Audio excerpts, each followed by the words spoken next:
mudaharaadkan ayaa mid laga soo horjeeday lacagta shilinka Soomaaliga oo ay qaar kamid ah ganacsatada sariflayaasha magaalada Laascaanood ay diideen boqolaal kamid ah shacabka ku dhaqan magaalada Laascaanood ayaa mudaharaad ka sameeyay suuqyada ganacsiga magaalada Laascaanood kuwaas oo albaabada loo laabay dhammaan meheradii furnaa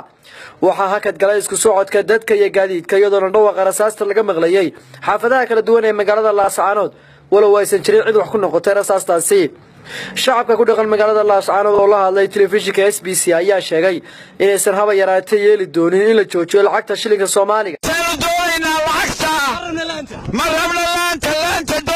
الرحيم ساق waxaa laga mudaharaaday lacagta Soomaaliga oo la joojiyo waxaanu leenahay lacagta Soomaaliga la joojin meeyno doonayno waxaanu doonaynaa lacagta Soomaaliga in loo daayo anagu laan dooni meeyno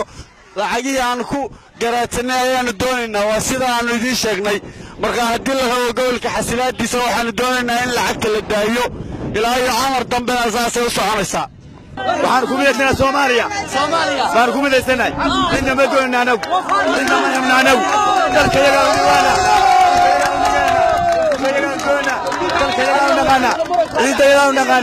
inta ma doonayno kulmina ma rabno kulmiga xanaada tahay wixii dumi wada gallahay lacagta yadaan oo gallahay cadaan oo gallahay lacagta Soomaaliya ha noolaato oo gelin lacagta Soomaaliya oo gelin marabno la suudalkan waxa weeye lacagtii la diiday hadda la fasaxay aan Soomaaliya horta ha noolaato farmaajo ha noolaado Soomaaliya ha dhacdo waxaan doonaynaa lacagta Soomaaliya lacagta Soomaaliya doonayna lacagta Soomaaliya ma doonayna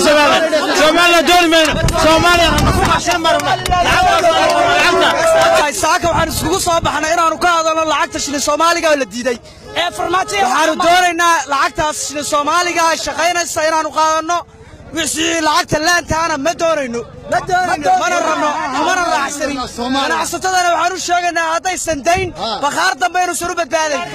aanu igala dhigayno waxaanu rabnaa lacagteeda Soomaaliya baa naadar gacali oo naxda kama helno taliyaha qaybta booliska gobolka Sool gaashaanle Khaliif Maxamuud Cali Afgaab ayaa sheegay in cidii diiday qaadashada lacagta Soomaaliga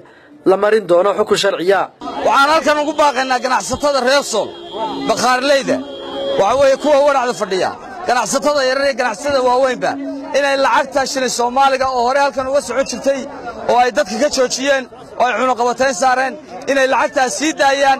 cid allaaliye cidii diidana talaabo sharciga waafaqsan baanu ka qaadinaa Mukhtaar Cabdi Jaamac wararka warbaahinta SBC Laascaanood